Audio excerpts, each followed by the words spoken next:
Hello students, NS तथा GM classes में आपका स्वागत है। इससे पहले वाली क्लास में हमने जो नोवा चैप्टर था विद्युत चुम्बकीय प्रेरण स्टार्ट किया था और उसके अंदर मैंने 2-3 टॉपिक करवा दिए थे और बता दिया था कि विद्युत चुम्बकीय प्रेरण होता क्या है। और आपके पास में उससे अगले वाला जो टॉपिक था वो था आपके पास में चुम्बकीय फ्लक्स। चुम्बकीय फ्लक्स के बारे में भी मैंने आपको समझा दिया था। उससे अगले वाला जो टॉपिक था वो था आपके पास फैराडे तथा हेनरी के प्रयोग। फैराडे तथा हेनरी के प्रयोग कितने थे? 3 प्रयोग थे। तीनों प्रयोगों को मैंने अच्छे से समझा दिया था और तीनों प्रयोगों से ये निष्कर्ष निकला था कि किसी कुंडली या पथ से संबंधित चुंबकीय फ्लक्स के मान में क्या होता है? परिवर्तन होता है। तब उस कुंडली या परिपथ के अंदर क्या उत्पन्न होती है? एक विद्युत धारा उत्पन्न होती है। तो उससे आगे हम पढ़ रहे थे फैराडे के नियम। तो फैराडे ने अपने प्रयोगों के आधार पर 2 नियम बनाए थे, जिसमें पहले नियम के अंदर उन्होंने प्रेरित विद्युत वाहक बल और प्रेरित विद्युत धारा की डेफिनेशन को क्या किया है? प्रदर्शित किया है, या उन दोनों को क्या किया है? डिफाइन किया है। सेकंड नियम के अंदर उन्होंने क्या बताया है? सेकंड नियम अच्छा नियम है। उन्होंने बताया कि किसी कुंडली या पथ के अंदर उत्पन्न जो विद्युत वाहक बल है, जो उत्पन्न विद्युत वाहक बल ई है, वह चुंबकीय फ्लक्स में परिवर्तन की ऋणात्मक दर के क्या होता है? समान होता है। चुंबकीय फ्लक्स में परिवर्तन के ऋणात्मक दर के क्या होता है? समान होता है। इसलिए आपके पास वहां पे जो मान आया था ई बराबर क्या आया था? Minus d∅/dt। तो अब इससे अगले वाला जो टॉपिक है वो है आपके पास में लेंज का नियम। तो ये लेंज का नियम होता क्या है, किसे कहते हैं? ध्यान से सुनना कि आपके पास में इस नियम के अनुसार किसी कुंडली या परिपथ के अंदर उत्पन्न जो विद्युत वाहक बल तथा आपके पास में प्रेरित विद्युत धारा है, किसी कुंडली या परिपथ से संबंधित उत्पन्न प्रेरित विद्युत वाहक बल तथा प्रेरित विद्युत धारा है, वो उन कारणों का विरोध करती है जिन कारणों से उनकी क्या हुई है? उत्पत्ति हुई है। जिन कारणों से वो उत्पन्न हुई है उन्हीं कारणों का क्या करती हैं? विरोध करती हैं। तो आपके पास में प्रेरित विद्युत वाहक बल की उत्पत्ति किसके कारण हुई है? चुंबकीय फ्लक्स में परिवर्तन के कारण हुई है। चुंबकीय फ्लक्स में परिवर्तन के कारण हुई है। इसलिए आपके पास में फैराडे के नियम से क्या हो जाएगा? ई बराबर, फैराडे का जो सेकंड नियम था ई बराबर क्या था? Minus d∅/dt। तो आपके पास में लेंज का नियम क्या कह रहा है उसको दोबारा से सुन लेना कि आपके पास में इस नियम के अनुसार किसी कुंडली या परिपथ के अंदर उत्पन्न जो विद्युत वाहक बल ई है वो और उत्पन्न जो प्रेरित विद्युत धारा है वो उन कारणों का विरोध करती है जिन कारणों से उनकी क्या हुई है? उत्पत्ति हुई है। और आपके पास में कौन सा कारण है? किसके कारण उत्पत्ति हुई है? आपके पास में चुंबकीय फ्लक्स में परिवर्तन के कारण क्या हुई है? इनकी उत्पत्ति हुई है। तो उन्हीं कारणों का ये क्या कर रहे हैं? विरोध कर रहे हैं। इसलिए आपके पास ई बराबर माइनस d∅/ कितना हो गया? dt हो गया। यदि आपके पास में जो कुंडली है, कुंडली के अंदर फेरों की संख्या कितनी है? n है। यहां पे लिख रहा हूं, यदि कुंडली में फेरों की संख्या n है तो आपके पास में विद्युत वाहक बल E बराबर कितना हो जाएगा? माइनस n d∅/ कितना हो जाएगा? dt। Minus n d∅/dt। यहां पे जो ऋणात्मक चिन्ह है वो क्या प्रदर्शित करना चाह रहा है कि आपके पास में जो विद्युत वाहक बल E है, प्रेरित विद्युत वाहक बल जो E है, वो चुंबकीय फ्लक्स में परिवर्तन की दर का क्या कर रहा है? विरोध कर रहा है। चुंबकीय फ्लक्स में परिवर्तन की दर का क्या कर रहा है? विरोध कर रहा है। अब इससे आगे हम क्या निकाले? प्रेरित विद्युत धारा निकाले। तो आपके पास क्या होगा? यदि आपके पास कुंडली या पथ का जो प्रतिरोध है वो कितना है? R है। तो यहां पे लिख रहा हूं मैं, यदि कुंडली का प्रतिरोध,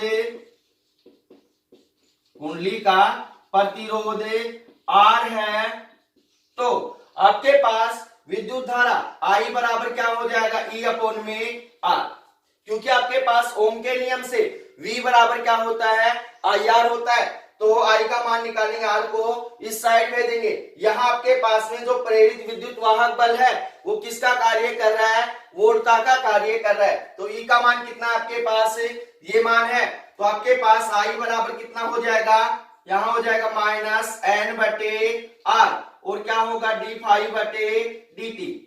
इसका परिणामी हम निकालेंगे तो परिणामी क्या होगा आपके पास में, I बराबर हो जाएगा N बटे R, और क्या होगा डी फाई बटे dt।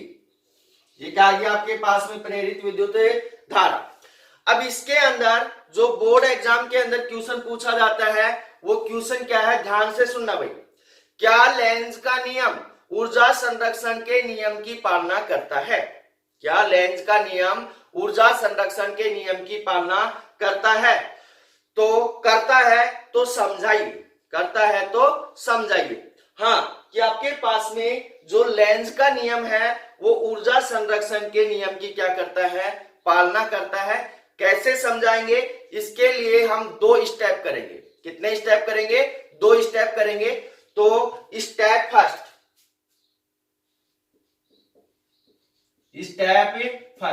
स्टेप फर्स्ट के अंदर हम एक क्या लेते हैं, कुंडली लेते हैं।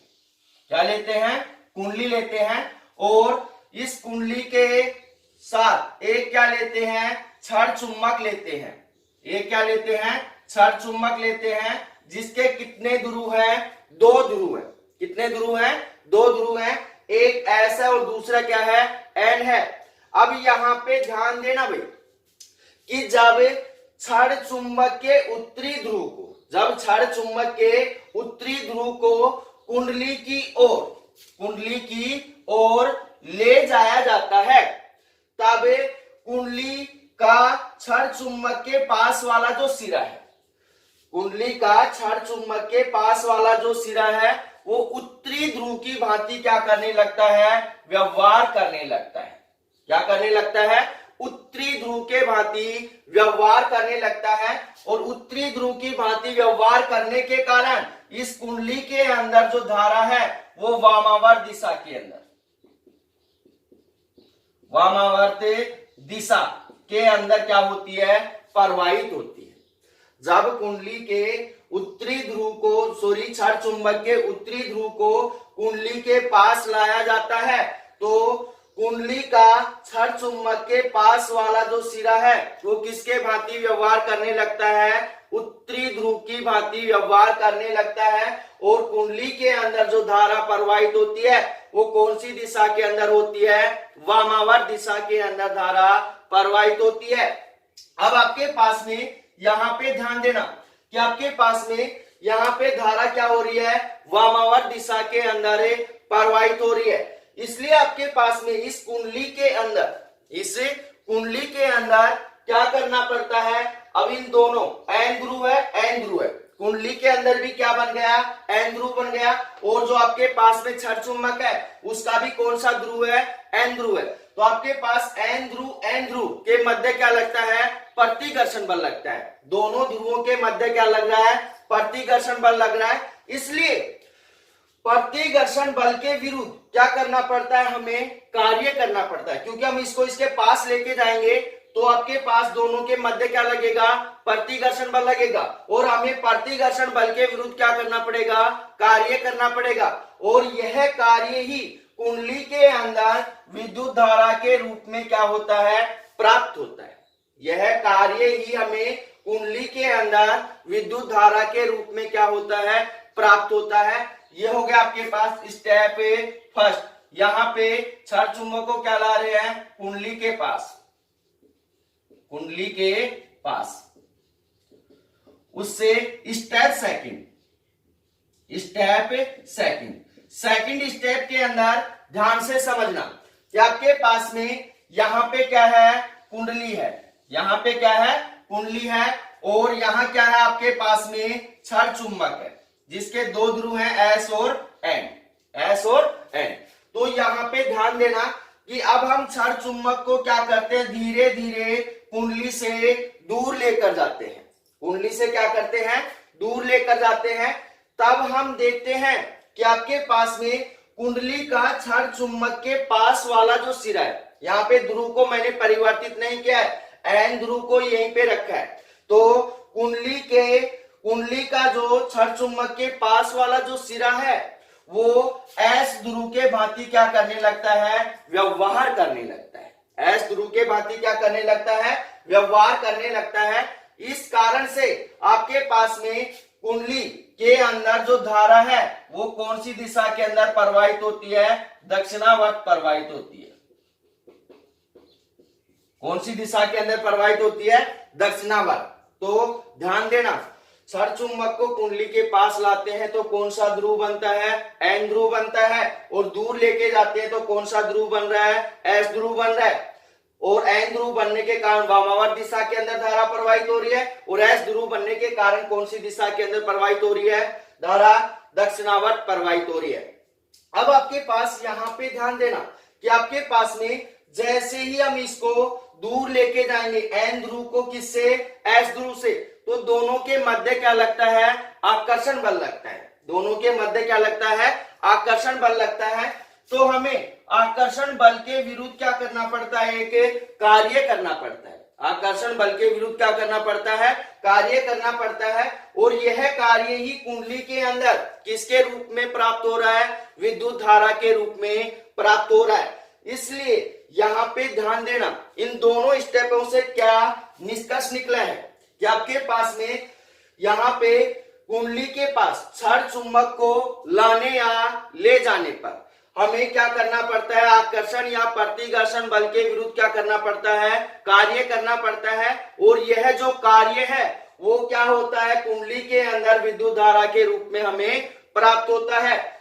इसलिए हम कह सकते हैं कि आपके पास में जो लेंज का नियम है वो कौन से नियम की पालना कर रहा है, ऊर्जा संरक्षण के नियम की पालना कर रहा है। क्योंकि आपके पास जो कार्य है, जो ऊर्जा है, वो हमें विद्युत धारा के रूप में क्या हो रही है, प्राप्त हो रही है।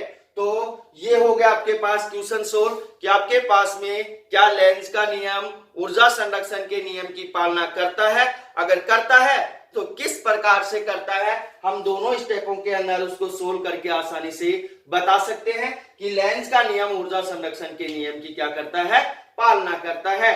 पर इसके अंदर ध्यान रखना भाई कि क्षण चुंबक को कुंडली के पास लाएंगे तो कौन सा ध्रुव बनेगा, उत्तरी ध्रुव बनेगा।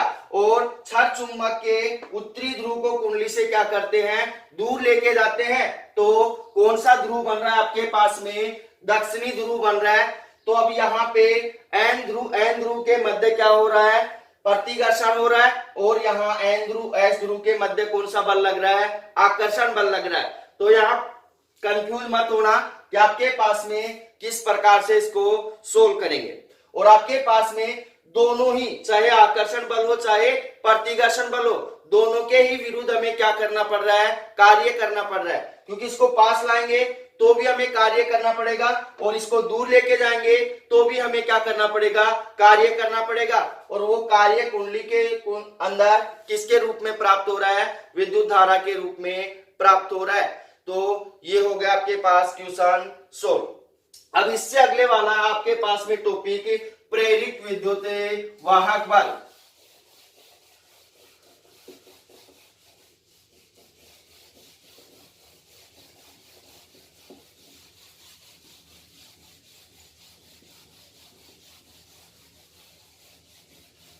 अगला जो टॉपिक है वो है आपके पास में प्रेरित विद्युत वाहक बल।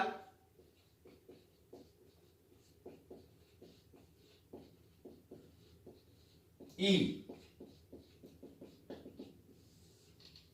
तो प्रेरित विद्युत वाहक बल क्या होता है, कल मैंने आपको डेफिनेशन बताई थी।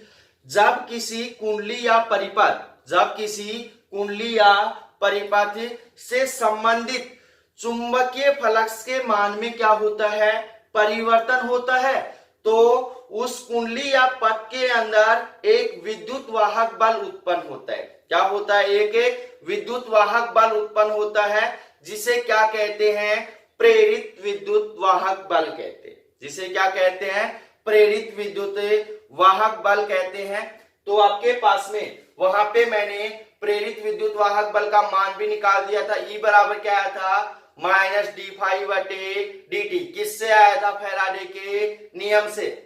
पर हमें यहाँ इसका मान दूसरे तरीके से निकालना है।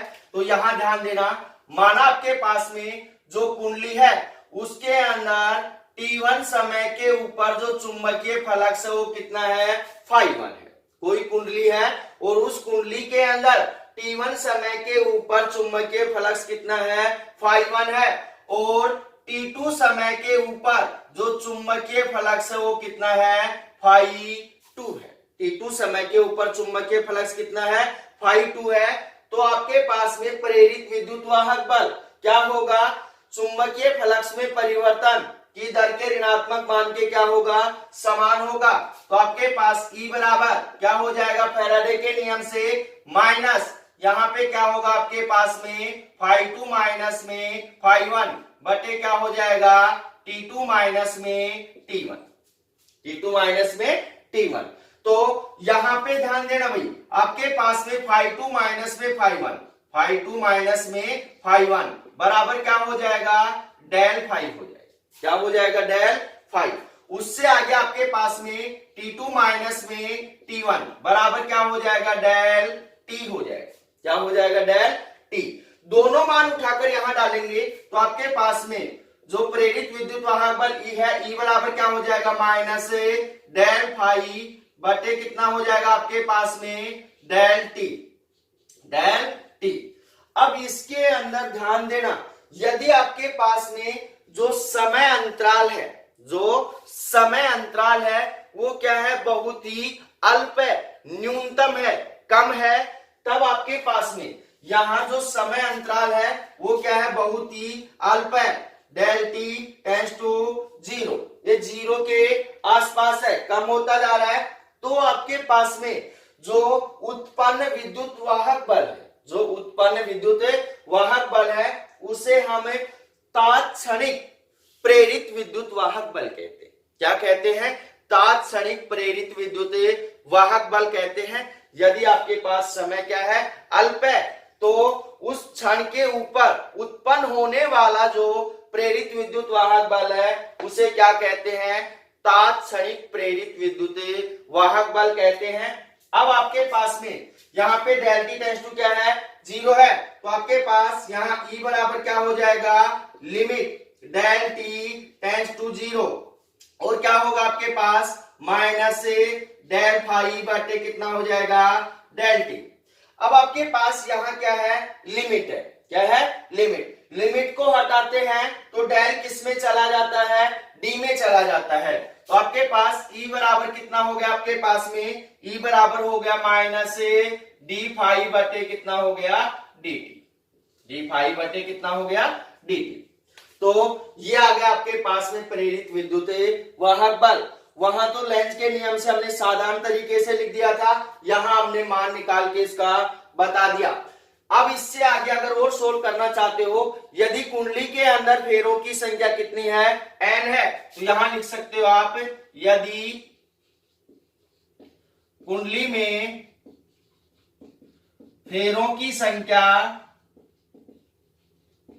n है तो आपके पास प्रेरित विद्युत वाहक बल E बराबर कितना हो जाएगा, माइनस एन डी फाई बटे कितना हो जाएगा, डी टी। और इसका अगर परिणामी निकालें तो आपके पास E बराबर कितना हो जाएगा, माइनस एन डी फाई बटे डी टी का परिणामी क्या होगा, E बराबर हो जाएगा एन डी फाई बटे कितना हो गया, डी टी हो गया। क्या आ गया, ये परिणामी आ गया आपके पास में। तो ये हो गया आपके पास में प्रेरित विद्युत वाहक बल। तो अब इससे अगले वाला जो टॉपिक आपके पास में है वो है प्रेरित विद्युत धारा। तो प्रेरित विद्युत धारा किसे कहते हैं, कल मैंने डेफिनेशन आपको बताई थी, तो ध्यान से समझना भाई।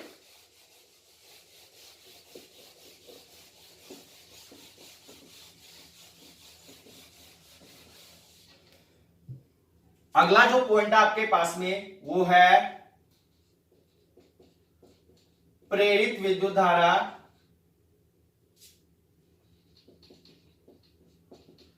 प्रेरित विद्युत धारा। तो आपके पास में प्रेरित विद्युत धारा क्या होगी, डेफिनेशन ध्यान से सुनना। जब किसी कुंडली या पथ से संबंधित चुंबकीय फ्लक्स के मान में क्या होता है, परिवर्तन होता है, तो उस कुंडली या पथ के अंदर एक विद्युत वाहक बल उत्पन्न होता है, जिसे क्या कहते हैं, प्रेरित विद्युत वाहक बल कहते हैं। क्या कहते हैं, प्रेरित विद्युत वाहक बल कहते हैं। और प्रेरित, अगर आपके पास में जो कुंडली या पथ है वो क्या है, बंद है, तो प्रेरित विद्युत वाहक बल के कारण, प्रेरित विद्युत वाहक बल के कारण उस कुंडली या पथ के अंदर एक क्या होती है, धारा उत्पन्न होती है, जिसे हम क्या कहते हैं, प्रेरित विद्युत धारा कहते हैं। क्या कहते हैं, प्रेरित विद्युत धारा कहते हैं।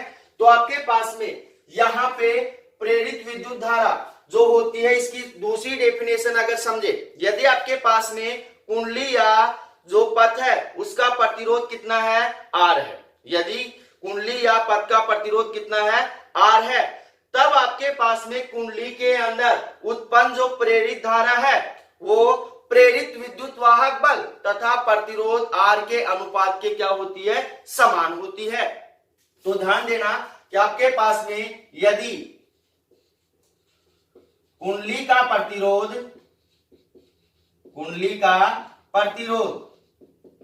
कितना है, आर है, तो आपके पास जो प्रेरित विद्युत धारा है वो क्या होती है, प्रेरित विद्युत वाहक बल ई तथा प्रतिरोध आर के अनुपात के क्या होती है, समान होती है। इसलिए आपके पास में यहाँ पे आई बराबर कितना होगा, ई का मान अभी आपके पास कितना आया था, चूंकि ई बराबर आपके पास में मान आया था एन डी फाइव बटे कितना आया था, D T, N D five बटे डी टी। तो ये मान उठाकर यहां डालेंगे तो यहाँ पे कितना होगा आपके पास, एन डी फाइव बटे कितना हो गया, डी टी बटे कितना हो गया, आर।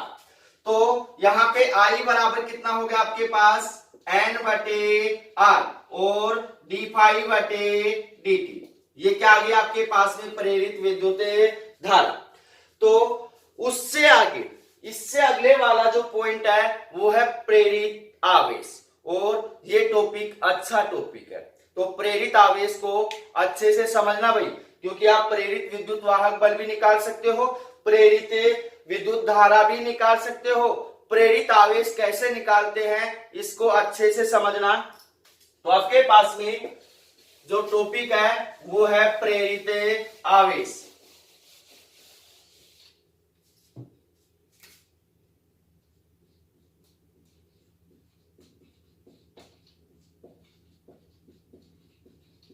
प्रेरित आवेश क्यों। अब प्रेरित आवेश क्या होगा, प्रेरित आवेश क्या होगा, तो प्रेरित विद्युत धारा उत्पन्न करने के लिए जो आवेश होगा वो क्या होगा आपके पास में, प्रेरित आवेश होगा। इसका मान कैसे निकालेंगे, विद्युत धारा की परिभाषा से। किससे, विद्युत धारा की परिभाषा से। 5वें चैप्टर के अंदर मैंने आपको करवा रखा है कि विद्युत धारा की परिभाषा से आपके पास आई बराबर कितना आया था, डी क्यू बटे डी टी। तो यहां पे ध्यान देना, विद्युत धारा की परिभाषा से,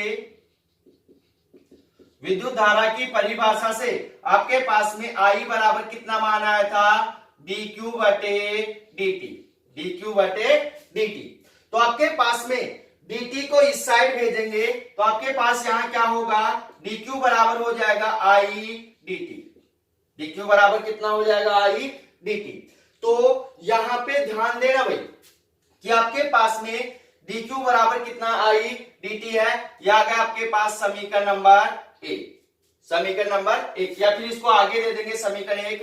अब आपके पास चूंकि i बराबर अभी आपके पास में प्रेरित विद्युत धारा कितना मान आया है, एन बटे आर और डी फाइव बटे डी टी, डी फाइव बटे डी टी। तो आपके पास यहाँ पे ये मान आ गया।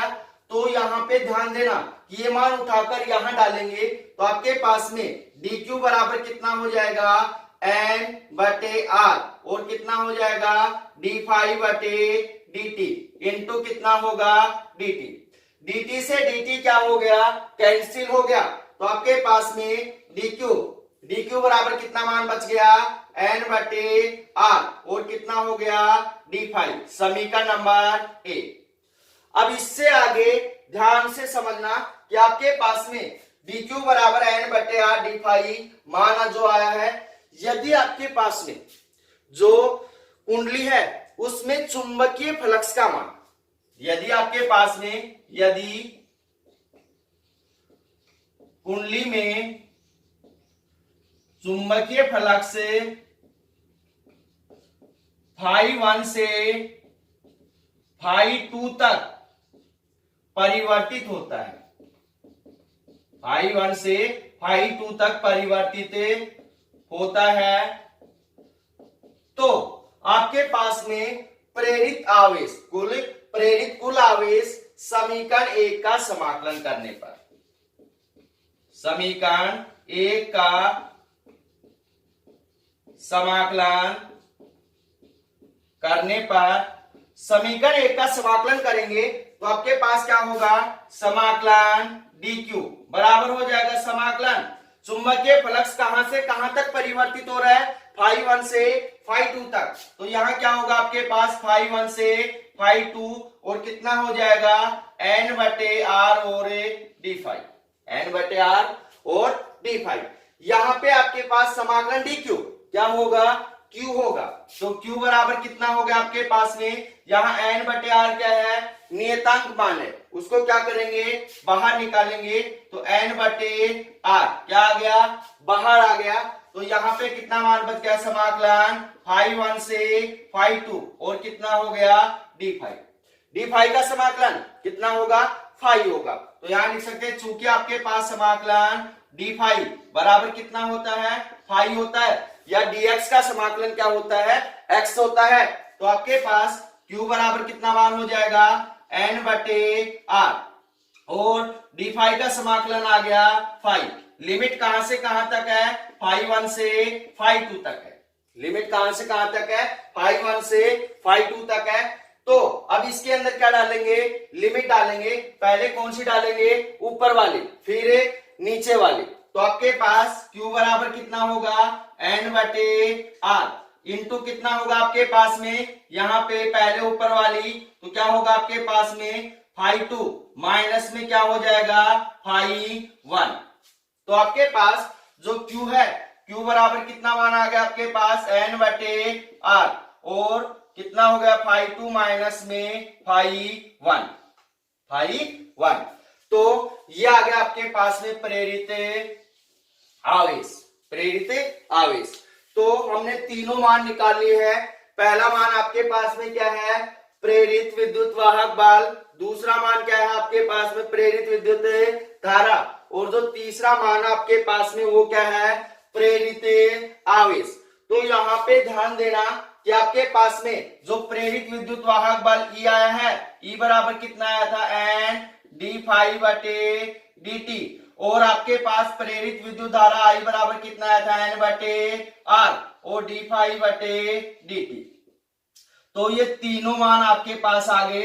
अब इसके अंदर जो क्वेश्चन बनता है उसको ध्यान से समझना, तो यहाँ क्वेश्चन क्या बनता है कि आपके पास में जो प्रेरित विद्युत वाहक बल है वो कौन कौन से मानों के ऊपर निर्भर करता है, तो आपके पास में जो प्रेरित विद्युत वाहक बल ई है, ई बराबर कितना है, एन डी फाई बटे डी टी, तो आपके पास जो प्रेरित विद्युत वाहक बल है वो कुंडली के अंदर फेरों की संख्या, कुंडली के अंदर फेरों की संख्या और चुंबकीय फ्लक्स में परिवर्तन की दर, और चुंबकीय फ्लक्स में परिवर्तन की दर के ऊपर क्या करता है, निर्भर करता है। ये आपके पास में कुंडली के प्रतिरोध R तथा कुंडली में उत्पन्न प्रेरित विद्युत धारा के ऊपर निर्भर नहीं करता है। तो इससे आगे आपके पास में प्रेरित विद्युत धारा I बराबर कितना आ गया, N बटे R डी फाई बटे डी टी। तो जो विद्युत धारा है, प्रेरित विद्युत धारा है, वो कौन कौन से मानों के ऊपर निर्भर कर रही है, कुंडली में फेरों की संख्या N, कुंडली के प्रतिरोध R तथा चुंबकीय फ्लक्स में परिवर्तन की दर के ऊपर क्या करती है, निर्भर करती है। किसके ऊपर निर्भर करती है, चुंबकीय फ्लक्स में परिवर्तन की दर के ऊपर क्या करती है, निर्भर करती है। अब आपके पास में जो लास्ट पॉइंट आया है वो आपके पास में है प्रेरित आवेश। कौन कौन से मानों के ऊपर निर्भर करता है, तो यहां पे ध्यान देना भाई, आपके पास में प्रेरित आवेश Q बराबर कितना है, N बटे R, φ2 माइनस में φ1। तो आपके पास में जो प्रेरित आवेश है वो कुंडली के अंदर फेरों की संख्या के ऊपर क्या कर रहा है, निर्भर कर रहा है। कुंडली के प्रतिरोध R के ऊपर क्या कर रहा है, निर्भर कर रहा है। और चुंबकीय फ्लक्स में परिवर्तन के ऊपर क्या कर रहा है, निर्भर कर रहा है। यहां ध्यान देना, φ2 माइनस में φ1 चुंबकीय फ्लक्स में परिवर्तन है, परिवर्तन की दर नहीं है, परिवर्तन की दर नहीं है। इसलिए जो आपके पास में प्रेरित आवेश होता है वो चुंबकीय फ्लक्स में परिवर्तन की दर के ऊपर निर्भर नहीं करता है, क्योंकि इसके बटे में समय है। क्या समय होता तो ये दर बन जाती, इसलिए ये दर नहीं है। इस कारण आपके पास में जो प्रेरित आवेश होता है वो किसके ऊपर निर्भर करता है, फेरों की संख्या N, कुंडली के प्रतिरोध R तथा चुंबकीय फ्लक्स में परिवर्तन के ऊपर ही क्या करता है, निर्भर करता है। चुंबकीय फ्लक्स में परिवर्तन की दर के ऊपर निर्भर नहीं करता है। तो इस प्रकार से तीनों टॉपिक मैंने अच्छे से आपको समझा दिए हैं। फर्स्ट आपके पास में प्रेरित विद्युत वाहक बल, सेकंड प्रेरित विद्युत धारा और थर्ड आपके पास में प्रेरित आवेश। अब इससे अगले एक टॉपिक और पढ़ेंगे, इससे अगले वाला वो है आपके पास में समरूप चुंबकीय क्षेत्र में क्षण चुंबक की गति के कारण, समरूप चुंबकीय क्षेत्र में क्षण चुंबक की गति के कारण उत्पन्न प्रेरित विद्युत वाहक बल। तो देखते हैं अभी,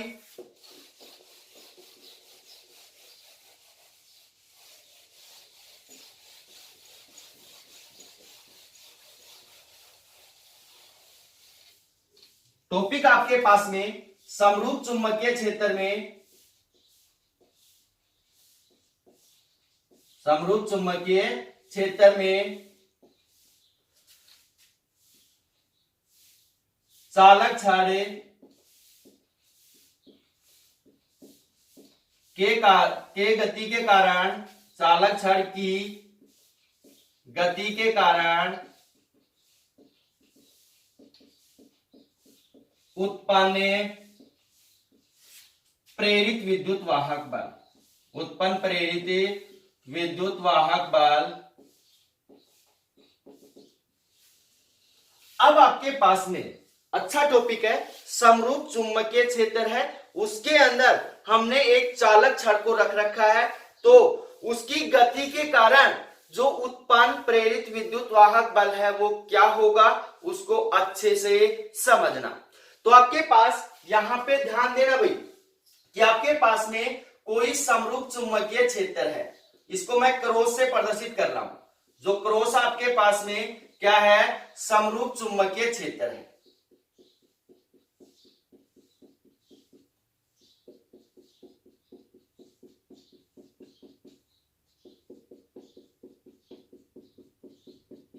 यहां पे ध्यान देना कि क्रॉस को मैंने किसको प्रदर्शित किया है, समरूप चुंबकीय क्षेत्र को। तो आपके पास में कोई समरूप चुंबकीय क्षेत्र क्या है, बी है। इस समरूप चुंबकीय क्षेत्र के लंबवत, इस समरूप चुंबकीय क्षेत्र के लंबवत कोई चालक छड़ पी क्यू, कोई चालक छड़ पी क्यू इसके अंदर क्या है, रखी है, जिसकी लंबाई कितनी है, एल है, जिसकी लंबाई कितनी है, एल। और आपके पास में यहां पे ध्यान देना कि ये जो चालक छड़ है ये v वेग से क्या है, गतिशील है, ये v वेग से क्या है, गतिशील है। तो दोबारा से समझना, आपके पास कोई समरूप चुंबकीय क्षेत्र B है, उस समरूप चुंबकीय क्षेत्र B के अंदर लंबवत कोई चालक छड़ PQ रखी हुई है, जिसकी लंबाई कितनी है, L है। और आपके पास ये समरूप चुंबकीय क्षेत्र के अंदर v वेग से क्या कर रही है, गति कर रही है, v वेग से क्या कर रही है, गति कर रही है। अब यहां पे ध्यान देना कि आपके पास में जो छड़ है, कैसी छड़ है, चालक छड़ है, कैसी छड़ है, चालक छड़ है। तो इस चालक छड़ के ऊपर जो आवेश Q है वो भी कितने वेग से गति करेगा, v वेग से गति करेगा। क्योंकि चालक छड़ v वेग से गति कर रही है तो इस पे उपस्थित जो आवेश Q है वो भी क्या करेगा, v वेग से गति करेगा। अब आपके पास जब आवेश v समरूप चुंबकीय क्षेत्र के अंदर v वेग से गति करता है तो उस पे लगने वाला लोरेंज बल, उसके ऊपर लगने वाला लोरेंज बल F बराबर, लोरेंज बल मैंने निकलवा रखा है पिछले वाले चैप्टर के अंदर, F बराबर क्या होगा, QVB और साइन थीटा, QVB और साइन थीटा। अब यहां पे ध्यान देना कि चुंबकीय क्षेत्र B और आपके पास जो वेग है एक दूसरे के क्या है, लंबवत है। तो यहाँ पे B लंबवत है किसके, V के, तो आपके पास थीटा बराबर कितना होगा, 90 डिग्री। मैंने पहले ही बोला है कि चुंबकीय क्षेत्र के लंबवत रखिए तो आपके पास थीटा बराबर कितना हो जाएगा, 90 डिग्री हो जाएगा। तो ये मान उठाकर यहां डालेंगे तो F बराबर कितना होगा आपके पास में, QVB साइन 90, साइन 90 का मान कितना होता है, 1 होता है। तो F बराबर कितना हो जाएगा, यहां हम लिख सकते हैं चूंकि साइन 90 बराबर कितना होता है, 1 होता है, तो आपके पास F बराबर कितना होगा, QVB, समीकरण नंबर 1, समीकरण नंबर 1। अब यहां पे ध्यान देना कि आपके पास में जो आवेश है वो बिंदु P से Q की ओर क्या करता है, गति करता है, बिंदु P से Q की ओर क्या करता है, गति करता है। या आपके पास में आवेश को L लंबाई पार करने में, क्योंकि आपके पास PQ जो चालक छड़ उसकी लंबाई कितनी है, L है, तो L लंबाई पार करने में लगा जो आपके पास में L लंबाई पार करने में किया गया कार्य, तो आपके पास आवेश द्वारा P बिंदु से Q बिंदु तक जाने के लिए किया गया कार्य या L लंबाई को पार करने में किया गया कार्य, यहां हम लिख सकते हैं कार्य बराबर क्या होगा आपके पास में, बल गुणा क्या होगा आपके पास में, विस्थापन। विस्थापन कितना आपके पास में, कितनी लंबाई पार कर रहा है वो, L लंबाई पार कर रहा है, तो कितना हो जाएगा आपके पास, F गुणा L, F गुणा L। अब आपके पास में F का मान किसके अंदर है, समीकरण 1 के अंदर है, तो यहां लिखेंगे समीकरण 1 से क्या मान होगा भाई आपके पास में, W बराबर हो जाएगा QVB इंटू कितना हो गया, L, QVB इंटू L।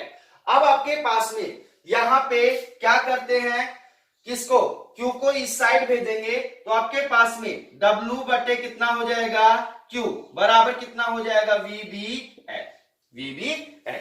अब यहां पे ध्यान देना, आपने 10th क्लास में पढ़ा होगा कि विद्युत विभव, या इससे पहले वाले चैप्टर के अंदर मैंने 5वें चैप्टर के अंदर करवा दिया था कि विद्युत विभव आपके पास में एकांक धनावेश को अनंत से विद्युत क्षेत्र में स्थित किसी बिंदु तक लाने के लिए किया गया कार्य क्या कहलाता है, विद्युत विभव कहलाता है। इसलिए आपके पास में W बटे Q बराबर क्या होगा, E होगा, क्या होगा, E होगा। तो यहां डालेंगे E बराबर कितना हो जाएगा आपके पास में, VBL, VBL।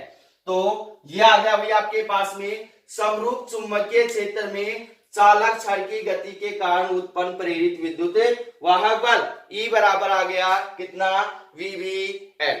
यहां V क्या है आपके पास में, वेग है, B क्या है, चुंबकीय क्षेत्र है, और L क्या है, उसकी लंबाई है। इसके ऊपर न्यूमेरिकल भी आता है, तो ध्यान रखना E बराबर कितना होता है, VBL होता है। तो आगे के जो टॉपिक है वो अगली क्लास में पढ़ेंगे। आप सब न तो वीडियो को लाइक करते हो न शेयर करते हो, क्या बात है, सारे निष्क्रिय हो क्या। वीडियो को लाइक कीजिए, शेयर कीजिए, सब्सक्राइब कीजिए। तो मिलते हैं अगली क्लास में, धन्यवाद। और अगर किसी भैया बहना को कोई भी प्रॉब्लम होती है तो आप कमेंट्स कीजिए, आसानी से आपको उसका सॉल्यूशन मिलेगा कमेंट्स के ऊपर, कि आप कमेंट्स करके बताओगे टॉपिक ये समझ में नहीं आया है, उसी के दूसरे रोज आपको उस टॉपिक को अच्छे से समझा दिया जाएगा। तो मिलते हैं अगली क्लास में, धन्यवाद।